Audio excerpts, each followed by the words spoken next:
Fala aí, rapaziada do sétimo. De boa? Como é que vocês estão?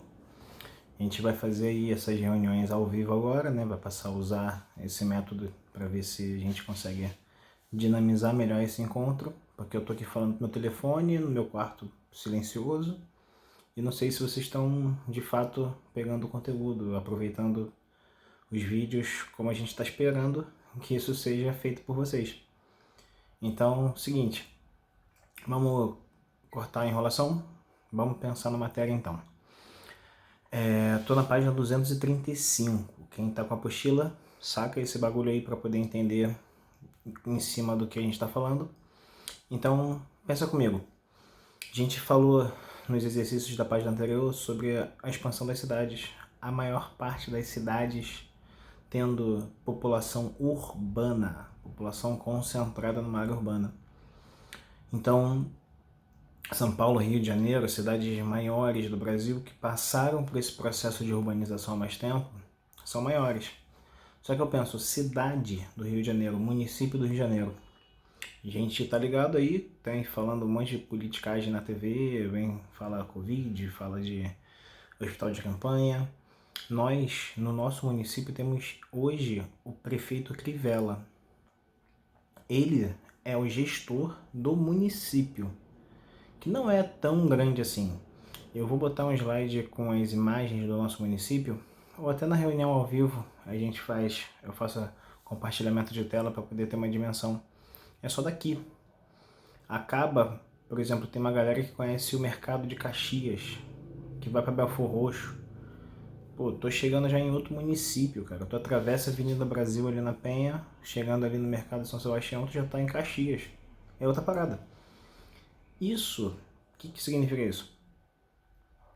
Cada município tem autonomia sobre leis municipais, que podem ser incorporações de trânsito, pode ser faixa exclusiva, alguma coisa que mude a logística do trânsito. Pode ser, tem uma ótima, vocês vão entender. No município do Rio de Janeiro a gente não pode usar canudo. Então, canudo plástico agora está proibido no nosso município. Se você atravessar a Avenida Brasil, perto do Mercado São Sebastião, chegar em Caxias, vocês vão chegar no McDonald's e o maluco vai te oferecer o canudo como era antes aqui. Porque o Crivella determinou numa lei de um vereador municipal a proibição do canudo, que é legal para o meio ambiente, bacana, mas é uma lei municipal. Outros municípios adotaram também, mas Caxias não. Tá? A mesma coisa hoje com essa época com a quarentena. A gente determinou o distanciamento social e Caxias determinou depois. Sabe, os prefeitos têm essa autonomia. Então, o que é uma região metropolitana? É uma junção desses prefeitos, desses municípios, dessas cidades. Só que aí fica muito complicado quando eu falo assim, vamos viajar, vou para outro município. Se eu falo que é para Caxias, tá doido? Tô viajando para outra cidade. Você tá indo para outra cidade, Caxias. É tão perto da gente, tá tão colado com a gente. E o nome disso técnico, o nome disso na nossa matéria é conurbação. Quando as cidades cresceram tanto horizontalmente, elas foram se espalhando pelo território, que se encontram com cidades vizinhas. Se eu for para Caxias andando, eu não vejo a cidade do Rio de Janeiro acabar, espaço vazio, para a cidade de Caxias existir. Agora, se eu penso numa região mais longe, aqui perto, como Teresópolis, já é assim, né? A cidade está distante. Só que aí, Teresópolis, Petrópolis, Magé, são municípios que estão distantes um pouco, mas que ao mesmo tempo são próximos o suficiente para receber uma grande influência nossa. Posso dar um exemplo bom, é a gente pensar em trabalhadores. A gente conhece muitas pessoas que trabalham em outros municípios e vêm para o Rio de Janeiro. Caxias é pertinho. Agora se eu falo em Teresópolis, fala, cara, o maluco viaja de Teresópolis para cá, ainda é perto. Relativamente para uma viagem de 1 hora e meia com trânsito bom, é perto. Então a gente consegue ter uma influência forte entre essas cidades, entre esses municípios, em mão de obra, em oferta de materiais, de produtos. Muitas fazendinhas, muitas plantações dessas regiões próximas daqui mandam um produto pra gente aqui. Então, quando tu vai na feira livre ali, comprar um alface, uma cebola, alguma coisa do gênero, são de produtores dessas regiões próximas. Você não vê fazendinha aqui na cidade. Nossa cidade é muito urbanizada. Lembra do que a gente falou no outro vídeo. A gente tem muito mais pessoas morando na área urbana do que no espaço rural do nosso município. Então, senhores, se isso representa a influência entre as cidades, essa região metropolitana, a metropolização, a gente pode perceber então que existem áreas no nosso país que receberam esse tipo de influência. Aqui no Rio de Janeiro a gente tem os nossos municípios em torno, Belfor Roxo, Mesquita, Nova Iguaçu, Caxias, chegamos até Vassouras, os municípios mais afastados, mas que recebem muita influência estando nesse entorno da região metropolitana. São Paulo, mesma coisa, tem cidades próximas, como Osasco, como Guarulhos, que são tão próximas e que cresceram horizontalmente, que quando você olha o mapa da cidade de São Paulo, tem, e é bonitinho isso aqui no livro de vocês, ó. Vamos aproveitar o livro. Aqui, ó, na página seguinte, o município de São Paulo sendo a Mancha Roxa. Essa mancha roxa, ótimo, tá com duas datas diferentes. Em 2010, a segunda foto, e a primeira tá em... me perdi aqui, ó. Ah, tá embaixo, 2013 e 1991. Então, quanto o município cresceu, a gente consegue ver a diferença da mancha. Há áreas vazias num pedaço, que no mesmo espaço, em 91, não estão mais vazias. O rosa sendo a mancha urbana. São cidades que cresceram e se conectaram. Então, isso representa essa conurbação das cidades. Nisso, voltando à página aqui, tem um trechinho que fala de uma lei que é bem interessante, porque Rio de Janeiro e Caxias são muito próximas. Se não pode canudo lá, quer dizer, não pode canudo aqui e pode canudo lá, quem vai julgar se eu, morador do Rio de Janeiro, tô indo para lá ser o criminoso para nós? Uma viagem, mas precisa de uma regulação, precisa de uma autonomia, precisa de uma direção para ver como esses municípios vão estar próximos o suficiente para que eles interajam de uma maneira interessante. Então foi criado um regimento das regiões metropolitanas para controlar isso. E aí o governo federal determinou, ao longo das décadas de 80, 90, 2000, como que essas regiões funcionariam. No caso, por exemplo, a gente pode citar uma outra região que é bem grande no Brasil, que é a região metropolitana de Belo Horizonte. O governo determinou Belo Horizonte, o Estado vai gerar com uma secretaria especial, com um grupo de políticos, de secretários, agentes da política, para cuidar dessa região metropolitana, para ver a interação, transportes, pedágio de caminhões, tudo que possa facilitar a interação dessa região metropolitana, tá? Para fortalecer principalmente as cidades menores. Porque você pensa, Rio de Janeiro, maior cidade. Caxias é menor, mas é muito grande.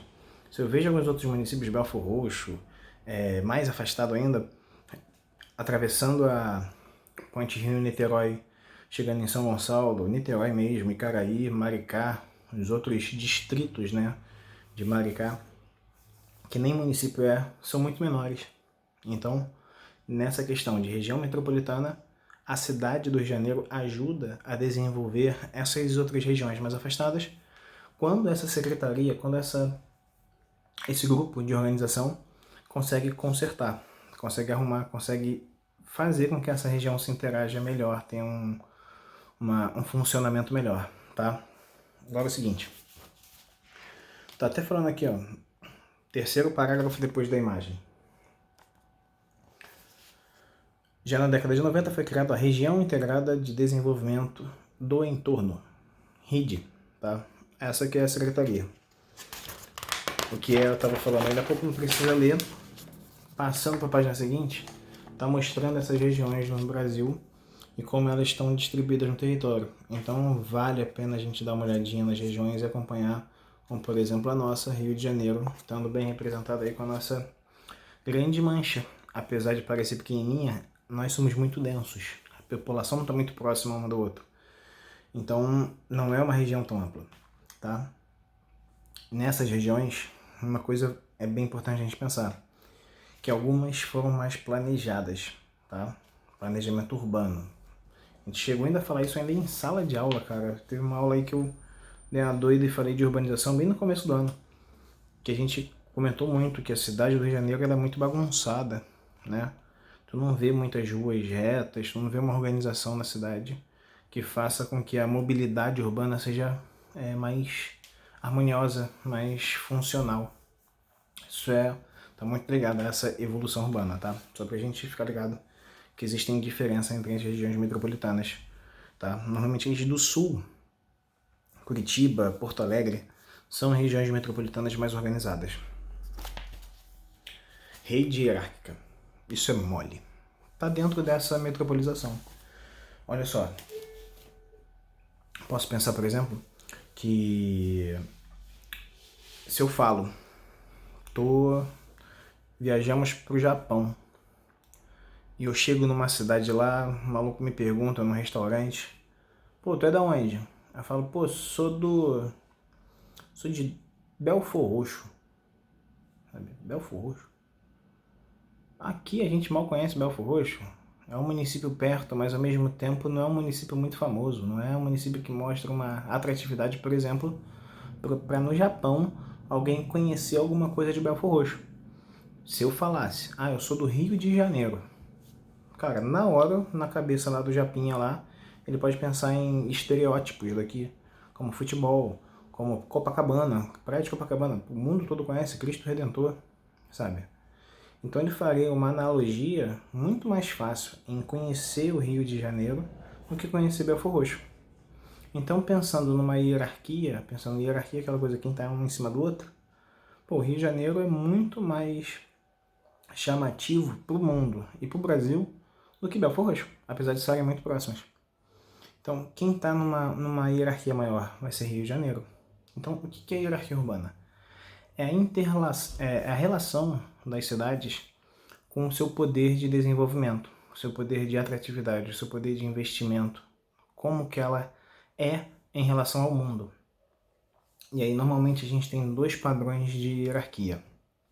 A vertical, que é uma relação antiga, tá? A gente teve uma mudança que eu vou explicar falando das duas, olha só. A vertical é assim, vamos supor que nos Estados Unidos alguém inventou uma parada maneira numa cidade muito famosa como Nova York. Nova York é a cidade global. O globo todo tá ligado aqui em Nova York. Cidade muito famosa no mundo todo. Na hierarquia vertical, essa coisa que foi inventada em Nova York, primeiro chegaria em cidades grandes, que são as chamadas cidades globais, aí iria ela para Tóquio, que é outra cidade global, Paris, cidade global, São Paulo, que é uma cidade global também, Rio de Janeiro não é tão global assim, apesar de a gente ser famoso, mas essa novidade chegaria primeiro nessas cidades. Se eu penso num índiozinho no meio da Amazônia, que é bem isolado da urbanização, ele não vai ver essa tecnologia na vista dele, vai ver, caraca, tá que maneiro, tá ali, ó. Não, ele pode ter acesso pelos meios de comunicação, ele vai ver no noticiário, ele vai ver no telefone dele, internet, chega lá, mas o produto não vai chegar tão fácil assim, não vai demorar muito. Então, preste atenção que essa influência de acesso de serviços de comércio influencia muito na hierarquia urbana. Só que com a globalização, com essa facilidade, esse índiozinho ele pode pegar o telefone dele, pegar o Mercado Livre, comprar esse bagulho, pagar lá um frete caro pra caramba e chegar na casa dele. Chegar lá na florestinha. Pô, bacana. Ele tá interagindo, ele tá recebendo essa influência real, porque ele não tá só vendo a informação, ele tá recebendo o produto, mas o produto não é fabricado ali. O produto tá vindo de longe. Então, na hierarquia urbana em rede, que a primeira foi vertical, agora em rede. Uma rede tu vê vários caminhos, tu vê várias opções. Só que tem um centro, normalmente teia da aranha, lembra? Pensa uma teia de aranha que a aranha fica no meio. Tem uma cidade no centro, tem cidades centrais, tem cidades globais, que influenciam as cidades menores com uma maior facilidade. Essa variação da hierarquia vertical com a hierarquia em rede está muito associada à evolução da globalização, dos meios de comunicação, da internet, tá? Que faz que acessa muito melhor essa informação para todo mundo. Então, eu vou botar para vocês num slide curtinho, tanto as imagens da urbanização, da metropolização, a evolução delas, e os dois níveis de hierarquia, os dois padrões de hierarquia, tá bom? Se tiver alguma dúvida, tô aí. Amanhã, vamos fazer a reunião para tirar as dúvidas também desse tema, tá? Valeu, galerinha.